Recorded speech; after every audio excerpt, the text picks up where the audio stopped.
मिंबर नूर पर जलवाबार मशाइख सादात मारहरा सादात किचोछा उलमाए ज़वील एहतराम हाज़िरीन अहले सुन्नत व जमात, अस्सलामु अलैकुम व रहमतुल्लाहि व बरकातुहू। सब लोग ऐसे नारा लगा रहे हैं जैसे बड़ी तकरीर होने वाली है। मुझे खुतबा पढ़ने के लिए कहा गया।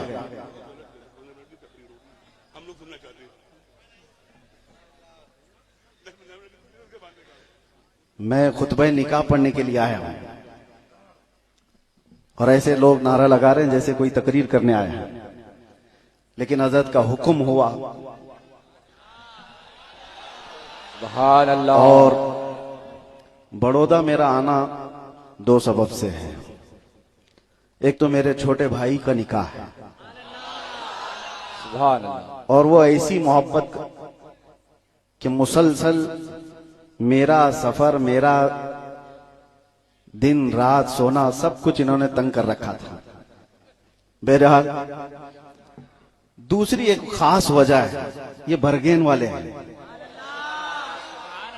मेरे साथ उनका एक ताल्लुक ये है, आपके इसी बड़ौदा की चार दीवारी के अंदर मैंने 8.5 महीने काटे, सबको पता है। अंदर मिलने किसी को दिया नहीं जाता था। मेरे खुद रिश्तेदार 15 दिन में एक मर्तबा 15 मिनट के लिए मिल सकते, लेकिन एक मर्तबा अजीब इत्तेफाक हुआ। 4 लड़के आए, नौजवान लड़के थे और जेल के अंदर आए। ये कैसे आए? 2 लड़के 2 लड़कों को मार पीट किए और दोनों आपस में केस किए, एफआईआर हुई और उसके बाद अंदर आए। जबकि चारों दोस्त थे, चारों दोस्त हैं और आपस में मार पीट की और अंदर आए एफआईआर करके। 2 दिन गुजर गए, एसटीडी पर मैं गया था तो चारों भागते हुए आए। कहा कि हम भरगेन वाले हैं। कहा क्या हुआ, कौन से केस में आए हो? जो आता है सबसे हम पूछते ही हैं। कहा कोई केस नहीं, हमने आपस में मारपीट की क्योंकि आपसे मिलने दिया नहीं जा रहा था। सुभान अल्लाह। खुद पे कर लिया और अंदर आ गए और आज हम बेल भी करा लेंगे। भरगेन वाले ऐसे होते हैं, मुझे पहली बार पता चला। सुभान अल्लाह। तो मैंने ये सोचा ये सारी दीवारें तोड़ के अंदर आ सकते हैं, तो मैं फिर दीवारें तोड़कर यहां क्यों नहीं आ सकता? सुभान अल्लाह, माशाअल्लाह, बहुत खूब। किसी को खबर भी नहीं थी कि मैं यहां आ रहा हूं। ये दूल्हा मियां को 10:30 बजे तक भी नहीं पता कि मैं बड़ौदा आ रहा हूं। इसलिए कि अगर मैं बता दूं बड़ौदा जा रहा हूं तो लोग ऐसे पूछते हैं जैसे ईरान जा रहा है। इतनी ज्यादा ताज्जुब से मुझे पूछेंगे। मेरे अहबाब भी कहां जा रहे हैं? गुजरात जा रहे, गुजरात जा रहे। बहरहाल ये कोई शजर ममनुआ नहीं है, अल्लाह की जमीन है। पाए मोरा लंग नीज, जमीन खुदा तंग नीज। अल्लाह की जमीन छोटी नहीं है और मेरा पांव लंगड़ा नहीं है। बहरहाल 2 चंद बातें आपके सामने रखता हूं। ये निकाह की महफिल है। बहुत जल्दी खुतबा निकाह पढ़कर हम निकाह की तकरीब का आगाज करते हैं। मशाइख को इतनी देर बिठाना ये मुनासिब नहीं है। मेरी जो तकरीर थी वो जामी मियां साहब ने कर दिया है। इंशाअल्लाह अज़ीज फिर किसी मौके पर, इसलिए कि अभी तकरीर करता हुआ मुझे देखेंगे तो सारे लोग फिर तारीख के लिए पीछे पड़ जाएंगे कि आपने रमजान से पहले तो मना किया था और उसके बाद फिर बड़ौदा से चालू हो गया। मैं निकाह की तकरीब में आया हूं। निकाह इस्लाम में एक अजीम इबादत का नाम है, सिर्फ रीत रिवाज और रस्म का नाम नहीं है। अल्लाह के नबी सल्लल्लाहु तआला अलैहि वसल्लम ने इरशाद फरमाया, या माशर शबाब मन इस्तताअ मिनकुमुल बाअ फल्यतज़व्वज फइन्नहु अग़द्दु लिलबसरि व अहसनु लिलफरज। ऐ नौजवानों, तुम में से जिसकी ताकत है उसे चाहिए कि वो निकाह करे, इसलिए कि निकाह तुम्हारी आंखों की हिफाजत करता है और तुम्हारे शर्मगाह की हिफाजत करता है। जिसने अपनी जिंदगी में ये 2 चीजों की हिफाजत की, अपनी आंखों को बचा लिया, अपनी शर्मगाह को बचा लिया, अल्लाह के नबी सल्लल्लाहु अलैहि वसल्लम फरमाते मैं उसे जन्नत में ले जाने की जमानत देता हूं। दूसरी चीज ये है, अल्लाह तआला अलैहि वसल्लम फरमाते आना अनस इब्न मालिक रज़ियल्लाहु अन्हु क़ाल क़ाल रसूलुल्लाह सल्लल्लाहु अलैहि वसल्लम इज़ा तज़व्वजल अब्दु फ़क़द इस्तकमलल ईमान निस्फ़हु फ़ल्यत्तक़िल्लाह फ़िन निस्फ़िल बाक़ी। हुजूर फरमाते हैं जब कोई बंदा निकाह करता है तो अपना आधा ईमान मुकम्मल कर लेता है। मौलाना आज आधा ईमान मुकम्मल कर रहे हैं। फलयत्तकिल्लाह फिन निस्फिल बाकी, और बाकी का जो निस्फ है अल्लाह से उसमें डरते रहो। और रसूल करीम सल्लल्लाहु तआला अलैहि वसल्लम की हदीसें मैं आपको सुना रहा हूं। हुजूर फरमाते हैं सलासतुन अलल्लाहि औनुहुम अलल्लाहि हक़्क़ुन, तीन ऐसे लोग हैं जिनकी मदद करना अल्लाह ने अपने ऊपर लाजिम कर लिया है। जिनकी मदद करना अल्लाह ने अपने ऊपर लाजिम कर लिया। वो तीन कौन लोग हैं? हुजूर पाक सल्लल्लाहु तआला अलैहि वसल्लम फरमाते हैं अल मुजाहिदु फी सबीलिल्लाह वल मुकातबुल लदी युरीदुल अदा वन नाकिहुल लदी युरीदुल अफाफ। हुजूर पाक सल्लल्लाहु अलैहि वसल्लम फरमाते हैं तीन ऐसे लोग हैं जिनकी मदद करना अल्लाह ने अपने ऊपर लाजिम कर लिया है। पहला, अल्लाह की राह में, अल्लाह की राह का वो मुजाहिद। दूसरा, ऐसा गुलाम जो आजादी के लिए जिसके साथ लिखत पढ़त हो चुकी अदा करना चाहता है पैसे, और रोज खिदमत करके पैसे अदा करना चाह रहा है। इसमें बुजुर्गों ने फरमाया वो कर्ज में डूबा हुआ आदमी जो अदा करना चाहता है, अल्लाह ने उसकी मदद करना अपने ऊपर लाजिम कर लिया है। देने की ख्वाहिश हो तो अल्लाह मदद करे। तीसरा, वो शख्स अन्ना के हुल्लदी युरीदुल अफाफ, ऐसा निकाह करने वाला जो अपने जिस्म की सलामती या पाकीज़गी चाहता है, गुनाहों से बचना चाहता है, अल्लाह उसकी मदद अपने ऊपर लाजिम फरमा लिया। और हुजूर का ये भी फरमान है, निकाह को इतना आसान कर दो कि जिना करना मुश्किल हो जाए। लेकिन जमाना बदल गया, जिना अब आसान हो गया। किसी भी जगह मुंह मारना नौजवान को आसान हो गया। यहां तो चलो अरबों की हालत आज इतनी है, मेरे बहुत सारे लोग हैं वहां पर अरब में, उनके लिए इतना डिफिकल्ट है, 40-40 साल हो जाते हैं उनकी शादियां नहीं हो पाती, क्योंकि दोनों तरफ इफरात और तफरीत है। हमारे यहाँ भी, हमारे यहाँ लड़कियों के लिए अजाब बना दिया, वहां लड़कों के लिए अजाब है। यहां तो सारा कुछ लड़की के बाप के ऊपर है ना, जहेज देना, मेहर जहेज देना, घर देना, बहुत कुछ। दूल्हा क्या क्या नहीं मांगता। अरे उत्तर प्रदेश में मैंने तो देखा मौलवी लोग भी गाड़ियां मांगने लगे। तो लानत है उनके इल्म पर। अगर वो नहीं बदल सकते तो फिर कौम के बदलने की क्या उम्मीद करते हैं? वो यहां पर है और अरबों में मैंने देखा वहां पर सारा का सारा लड़कों के ऊपर। अरे उनको एक शादी करने के लिए 25 से 30 लाख ये मिनिमम है। 40 लाख 50 लाख का खर्चा है एक लड़की से निकाह करने का। तो नौजवान सोचता है आसानी देखते हैं किसी लड़की के साथ, एक रात गुजारा, 2 रात। उम्मत को जिना में मुब्तला करने वाली खुद कौन? अब आइए मैं दो चंद बातें आपके सामने अर्ज करूं। निकाह करने से पहले भी हुजूर पाक सल्लल्लाहु अलैहि वसल्लम ने फरमाया 4 चीजें औरत के अंदर देखो। कोई भी आदमी निकाह करता है तो 4 वजह होती हैं। या तो औरत बड़ी खूबसूरत है इसलिए उससे निकाह कर रहा है। मौलाना आप किस लिए कर रहे हैं वो भी देख लेना, बहुत खूबसूरत होगी। या तो फिर बहुत बड़े खानदान वाली होगी, 2 चीजें। या तो फिर बहुत मालदार होगी। चौथी चीज हुजूर फरमाते हैं या तो बहुत दीनदार होगी, अखलाक वाली होगी। अब सुनो, जिसने सिर्फ खूबसूरती देख करके निकाह किया, हुजूर फरमाते हैं अनकरीब वो फितने में मुब्तला हो जाएगा। ऐसे फितने में कि वो अपनी बीवी से ही शक करते रह जाएगा। दूसरा, वो जो सिर्फ बड़ी मालदार औरत को देख करके निकाह किया है, हुजूर फरमाते हैं अनकरीब वो लोगों में मोहताज बना दिया जाएगा, फकीर बन जाएगा। और जो सिर्फ बड़ा खानदान देख करके निकाह किया है, हुजूर फरमाते हैं वो लोगों में जलील हो जाएगा। और जिसने अखलाक और किरदार देखा, हुजूर फरमाते हैं उसके निकाह में दुनिया में भी अल्लाह बरकत देगा, आखिरत में भी बरकत देगा। लेकिन इसका मतलब ये नहीं है कि खूबसूरती देखना ही नहीं है। इसका मतलब यह नहीं है कि अच्छा खानदान या माल वाली को शादी करना ही नहीं है, बल्कि हदीस का मफहूम यह है पहली नजर वो 3 चीजें ना हो। पहली नजर उसके अखलाक और किरदार। पहले की औरतें जाती थी और लड़की देखने के लिए पहले घर वालों से पूछती थी कुरान कितना पढ़ा है, लेकिन अभी जाकर के पूछती है कढ़ाई आती है, सिलाई आती है, रोटी पका लेती है, बिरयानी पका लेती है, क्या क्या करती है। अरे तुम तो लड़की को मशीन बना करके लाने के लिए सब सवालात कर रहे हो। काश एक चीज आपके सामने रखूं, लड़की को देखने वाले लोग, हाँ जो देखने के लिए जाते हैं और ऐसी खूबसूरत उनको चाहिए, अपना चेहरा कभी आईने में देखा नहीं। और बहू कैसी चाहिए उनको, आसमान से उतरी हुई, बिल्कुल पानी पियो तो गले से नजर आए, और खुद क्या है कभी देखा ही नहीं आईने में। मेरे अजीजों, एक शख्स की तारीफ बताता हूं, नजमुद्दीन अय्यूब, कुर्दिस्तान का रहने वाला एक सिपह सालार, बहुत बेहतरीन जंगजू सिपाही, शादी नहीं करता था, नजमुद्दीन नाम है।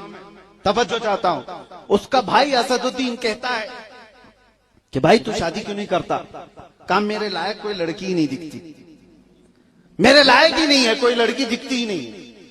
वैसा नौजवान नहीं था जो लायक लड़की के लिए यहाँ जो सोचता है, क्राइटेरिया बनाया हुआ है, ऐसे बाल होने चाहिए, ऐसी नाक होनी चाहिए, ऐसी आंख होनी चाहिए। हाँ, हमने नौजवानों को सुना है वो लिस्ट लेकर के घूमते रहते हैं, इतनी पतली होनी चाहिए, इतनी आंखें ऐसी होनी चाहिए, ऐसा रंग होना चाहिए। ढूंढते ढूंढते लास्ट में कुछ नहीं मिलता तो फिर कहता बस औरत होनी चाहिए। हाँ, 30-35 साल का हो गया, कुछ नहीं मिल रहा है, तो लास्ट में लिस्ट में एक ही चीज बची, बस औरत हो जाए। वो नजमुद्दीन ऐसा नहीं था। वो क्यों कह रहा था कि मुझे कोई लड़की मेरे लायक दिखती नहीं? असदुद्दीन ने पूछा, मैं तेरा निकाह का पैगाम भेजूं? कहा शाह सल्जूक बादशाह के बेटी से या वजीरुल मलिक की बेटी से, ये बगदाद के लोगों की बात कर रहा हूं। उसने कहा नहीं, उनकी बेटियां लायक नहीं मेरे। असदुद्दीन घबरा करके निकल गया। भाई उसका कहा कि बादशाह की बेटी, वजीरुल मलिक की बेटी तेरे लायक नहीं है, तो फिर कौन है तेरे लायक? सुनो, नौजवान कहता है, उम्र हो रही थी 30 साल की, कहता है मैं चाहता हूं ऐसी लड़की मुझे मिले जो मेरा हाथ पकड़कर मुझे अल्लाह तक पहुंचाए, मुझे अल्लाह तक पहुंचाए। और मैं चाहता हूं मुझे एक ऐसी लड़की मिले जिसकी कोख से ऐसा बच्चा जन्म हो जो बैतुल मुकद्दस को फतह कराए। ये मेरी नीयत है। असदुद्दीन जो सगा भाई था वो उठकर चला गया, पता नहीं कहां मिलेगी। अब ये नजमुद्दीन अय्यूब, कुर्दिस्तान का रहने वाला एक सिपाही, मस्जिद में जाया करता था। तकरीर की एक मस्जिद में शेख आजम, मुफ्ती आजम जो वहां के थे, रोजाना उनसे मुलाकात होती थी। मगरिब के बाद बैठा हुआ था, चंद दिनों के बाद शेख मुफ्ती ये तकरीर वहां बैठे हुए थे। अचानक खिड़की से एक औरत की आवाज आई। कहा कि हुजूर मुझे पर्दे में कुछ बात करनी है। जो मुफ्ती आजम थे उस इलाके के, उन्होंने नजमुद्दीन से कहा बेटा तुम बैठो, एक औरत आई है, मैं बात करता हूं। कहा हुजूर बात कीजिए। वो लड़की, जो औरत जो खिड़की से बात कर रही थी, वो कह रही थी आपने जो रिश्ता भेजा था मैंने ठुकरा दिया। कहा क्या हुआ? बहुत अच्छा रिश्ता मैंने तुझे भेजा था, क्यों ठुकराया? कहा नहीं, वो सिर्फ जाहिर का दिखता है, बाकी कुछ है नहीं। कहा तू क्या चाहती, कितने रिश्ते ठुकरा चुकी है? वो खातून पर्दे के पीछे से कहती है मुझे बस एक ऐसा रिश्ता चाहिए जो मेरा हाथ पकड़कर मुझे अल्लाह तक पहुंचाए। एक ऐसा रिश्ता चाहिए जिसके साथ गुजरने के बाद मुझे एक बेटा अल्लाह दे जो बैतुल मुकद्दस आजाद कराए। नजमुद्दीन मस्जिद में बैठे सुन रहा था, मेरी जो तमन्ना है वो ही इसकी भी है। शेख आजम से कहता है, जो मुफ्ती आजम थे, कहा कि हुजूर वो कौन लड़की है? कहा वो मोहल्ले के फकीर घराने की लड़की है। कहा मैं उससे निकाह करना चाहता हूं। कहा तू गवर्नर है, तू सिपह सालार है, वो फकीर घर की है। कहा मुझे उससे कोई मतलब नहीं, मेरी फिक्र और उसकी फिक्र मिलती है, मैं चाहता हूं आप निकाह करा दे। देर नहीं हुई, मगरिब से ईशा के बीच में बातचीत हुई और ईशा के बाद निकाह। नजमुद्दीन अय्यूब उस खातून को लेकर घर निकला। तारीख की औराक को खोल कर देखो, नीयत नौजवान की थी, नीयत उस खातून की थी। अल्लाह ने बरकत ऐसी दी, इस जोड़े से दुनिया का सलाहुद्दीन अय्यूबी पैदा हुआ था। सुभान अल्लाह, सुभान अल्लाह। सलाहुद्दीन कहीं और से नहीं आया।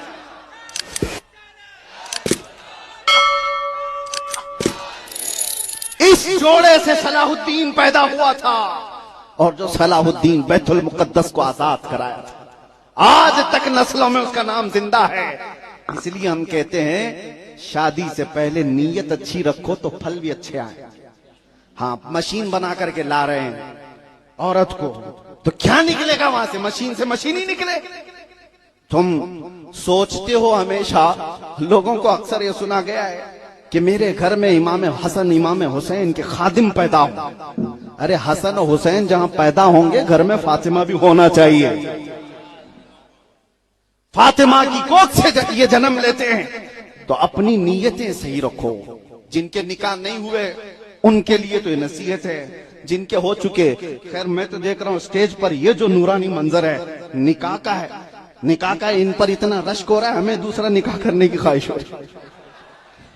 भाई ये कट कर देना वीडियो में से, मेरे घर पर ना जाए। मैं इन पर रश्क कर रहा हूं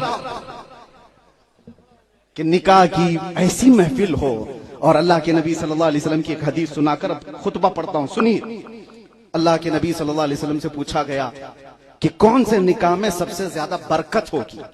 हुजूर फरमाते इन्ना अअज़मन निकाहि बरकतन ऐसरुहु मऊनतन, सबसे ज्यादा बरकत वाला निकाह वो होगा जिसमें खर्चा कम किया गया, जिसमें खर्चा कम किया गया होगा। हाँ, सारे लोग ये सुन लें, बड़े बड़े पैसे वाले लोग, तुम्हारे चोंचलों की वजह से गरीबों की शादियां मुश्किल हो गई।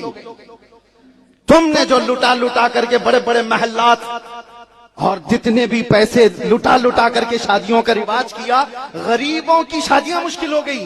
ये कर्जे ले ले करके अपनी बेटियों का शादी करने पर मजबूर हो गए, इसलिए कि ये सारा बुरा रिवाज आया है मालदारों से, ये सारा रिवाज आया है पैसे वालों से, और गरीब उसकी बराबरी करने की कोशिश करता है। वरना क्या है, उसके दिल में भी तो ये तमन्ना है, मेरी बेटी क्या सोचेगी कि मेरा बाप मुझे सही से शादी भी नहीं करके दे सका।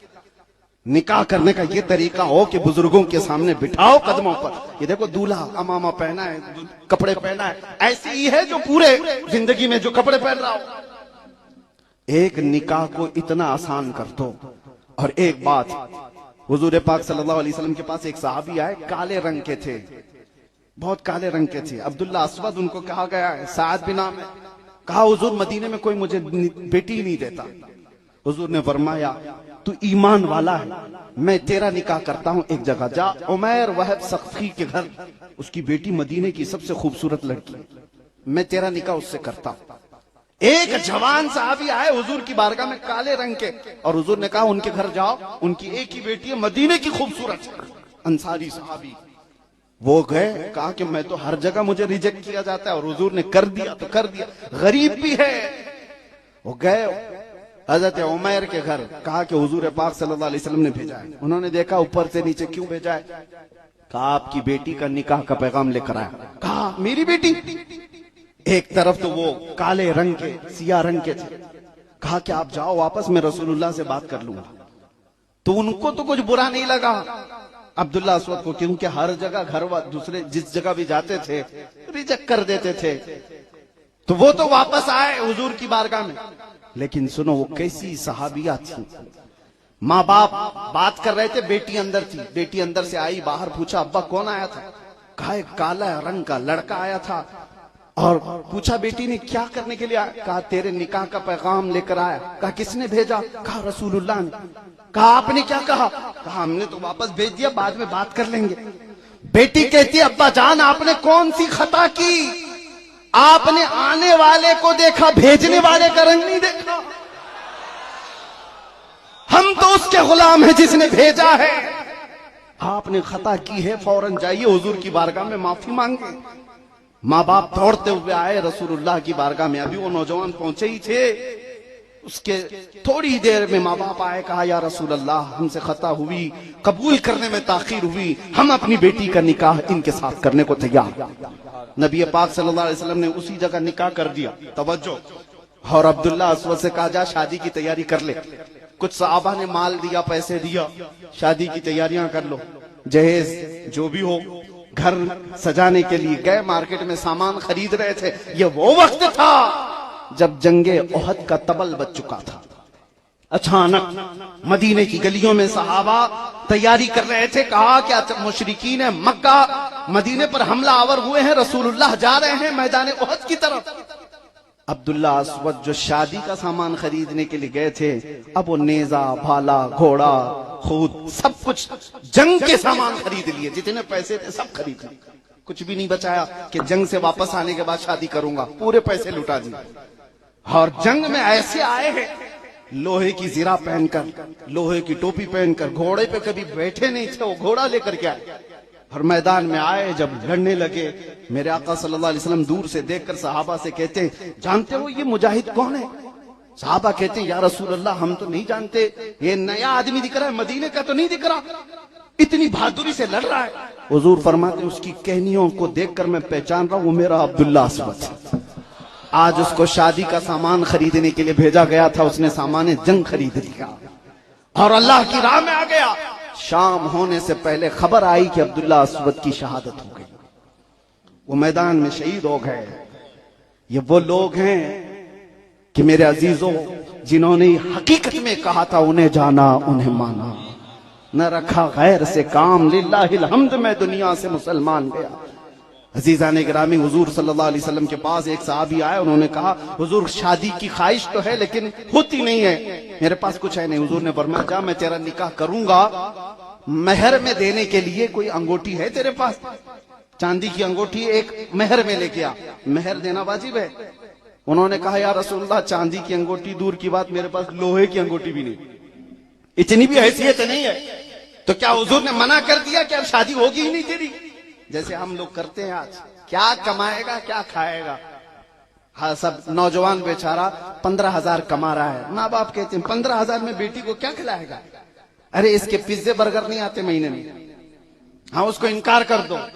मैं आपसे एक सवाल करता हूं, चलो 50,000 कमाने वाला जवान तुमको मिल गया और शादी के अगले ही महीने पूरा निठल्ला हो गया, क्या करोगे?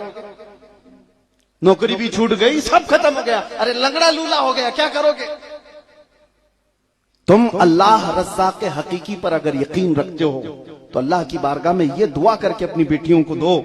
हाँ, घर अच्छा देखना, उसके चाल चलन ये सारी चीजें देखना है, लेकिन बहुत मालदार की तमन्ना लेकर के बैठे रहना ये शरीयत का हुक्म नहीं है। हुजूर पाक ने उस सहाबी से कहा ठीक है आजा, अंगूठी देने की भी काबिल तेरे अंदर ताकत नहीं है, एक काम कर, कुरान की कोई सूरे तुझे याद है? उन्होंने कहा या रसूल अल्लाह फलां फलां सूरे मुझे याद है। हुजूर ने फरमाया तेरा निकाह मैं एक अंसार सहाबी की बेटी से करता हूं और महर में कुरान की वो सूरतें उसे याद करा जा। निकाह को ऐसा आसान किया है, निकाह को ऐसा आसान किया है। बहरहाल अजीजा ने गिरामे वकार, मैं ये चाहता हूं कि आज नौजवान ऐसे उठें जो ये कहें कि हम बगैर जहेज के निकाह करने को तैयार हैं। मैं समझता हूं वो सबसे अजीम नौजवान होंगे, खुराफात को खत्म करने वाले वो मुजाहिदीन होंगे।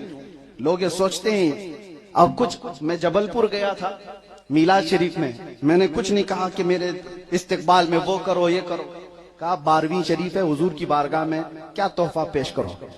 12 नौजवान खड़े हुए और उन्होंने कहा बगैर किसी जहेज के हम निकाह सुन्नत तरीके से करेंगे और ये हुजूर की बारगाह में हमारा हदिया है।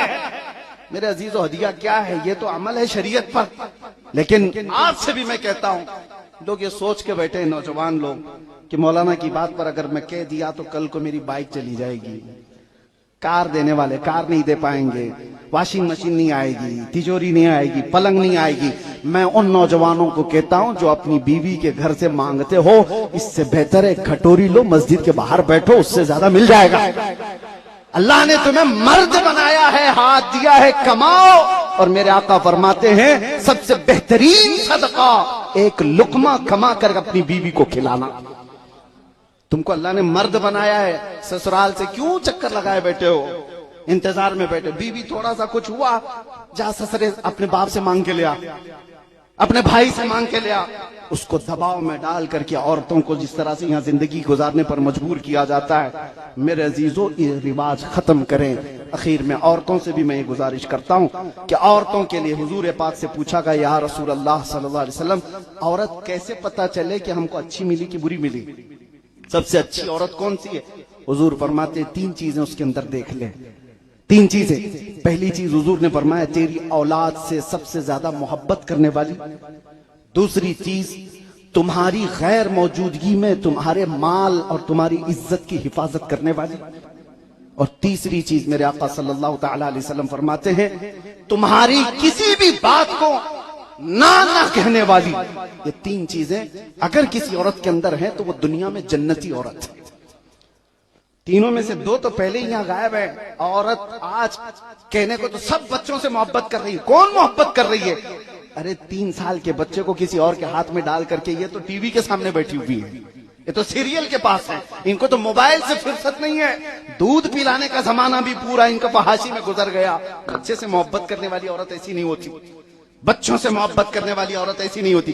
सैयदा कायनात फातिमा तो जहरा जो अपने बच्चों को तरबियत भी देती थी, तो क्या कह करके सिर्फ इतना कहती। हसन और हुसैन में एक बार झगड़ा हुआ तो आपने इतना ही कहा था माँ ने कि बेटा मैं ये नहीं चाहती कि तुम दोनों में से किसी से अल्लाह नाराज हो जाए, और दोनों गले लग करके रोने लग गए। कहा भाई मुझे माफ कर दो, मैं नहीं चाहता कि अल्लाह मुझसे नाराज हो। ये माँ की तरबियत होती है। और गैर मौजूदगी में शोहर के माल और उसकी इज्जत की हिफाजत करने वाली औरत सबसे उम्दा और जन्नती औरत है। आज औरतों का हाल है ये। अरे वो इधर अभी शर्ट निकाल के रख के गया, चोरी कर लिया, और फिर पैसे कहां भेज दिया, बिस्सी में लगा दिया, इधर उधर लगा। मैं ये कहता हूं औरतें जो अपने शोहरों के हाथ से पैसे निकालती हैं, और लोग ये कहेंगे, औरतें बाद में भड़क जाएंगी कि हमारे सबके घरों के खर्चे वैसे ही चलते हैं, आपने तो चोरी कह दिया। मेरे अजीजों, मैं ये नहीं कह रहा हूं, बल्कि उसके इल्म में होना चाहिए तुम्हारे शोहर के कि उसका एतमाद रहे, उसके माल और उसकी इज्जत की हिफाजत। यहां तक कि एक सहाबिया उनके शोहर तिजारत पर गए थे, उनके बाप बीमार थे। हुजूर से वो इजाजत लेती है कि आका क्या मैं अपने बाप को देखने जा सकती हूँ?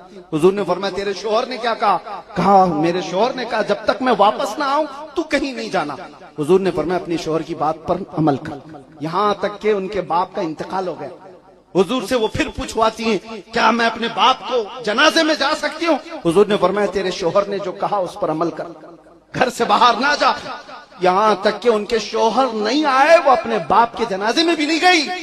हुजूर ने फरमाया कि जिसे खुशी हो देखना जन्नती औरत को, इस खातून को देखो। अजीज़ान गिरामी, व आखिरु दावाना अल्हम्दुलिल्लाहि रब्बिल आलमीन। अल्लाह करीम हम सबको सही सुन्नत तरीके पर अपनी अमली हयात को गुजारने की तौफीक अता फरमाए। अल्लाह आप सबको खुशहाल रखे, सलामत रखे। और जो नौजवान हैं उनको एक दुआ सिखा जाता हूँ, हमेशा ये दुआ करो, रब्बना आतिना फिद दुनिया हसना व फिल आखिरती हसना। इस दुआ में फरमाया गया कि नेक औरत की भी दुआ है, नेक औरत की भी दुआ है। रब्बना आतिना फिद दुनिया हसना अल मरअतु सालिहा खैरु मताइ दुनिया। नेक औरत किसी को मिल गई तो आधी दुनिया उसको मिल गई है। अल्लाह ताला सब की औरतों को नेक फरमाए और हमारी नस्लों से सालेह आशिकाने मुस्तफा पैदा फरमाए।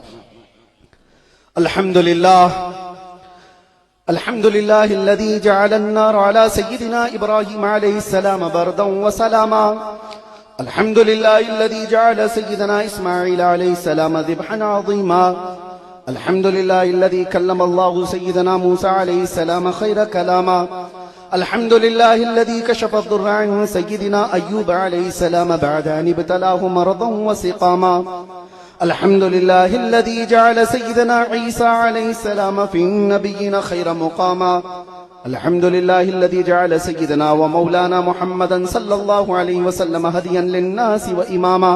वस्सलातु वस्सलामु अलैहि व अला आलिहि व अस्हाबिहि सलातन व सलामा।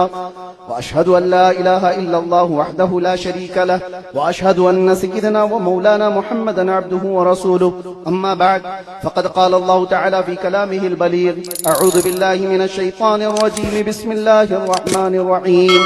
या अय्युहन्नासु इत्तक़ू रब्बकुमुल्लज़ी ख़लक़कुम मिन नफ़्सिन वाहिदतिन व ख़लक़ मिनहा ज़ौजहा व बस्स मिनहुमा रिजालन कसीरन व निसाअ वत्तक़ुल्लाहल्लज़ी तसाअलून बिही वल अरहाम इन्नल्लाहा कान अलैकुम रक़ीबा।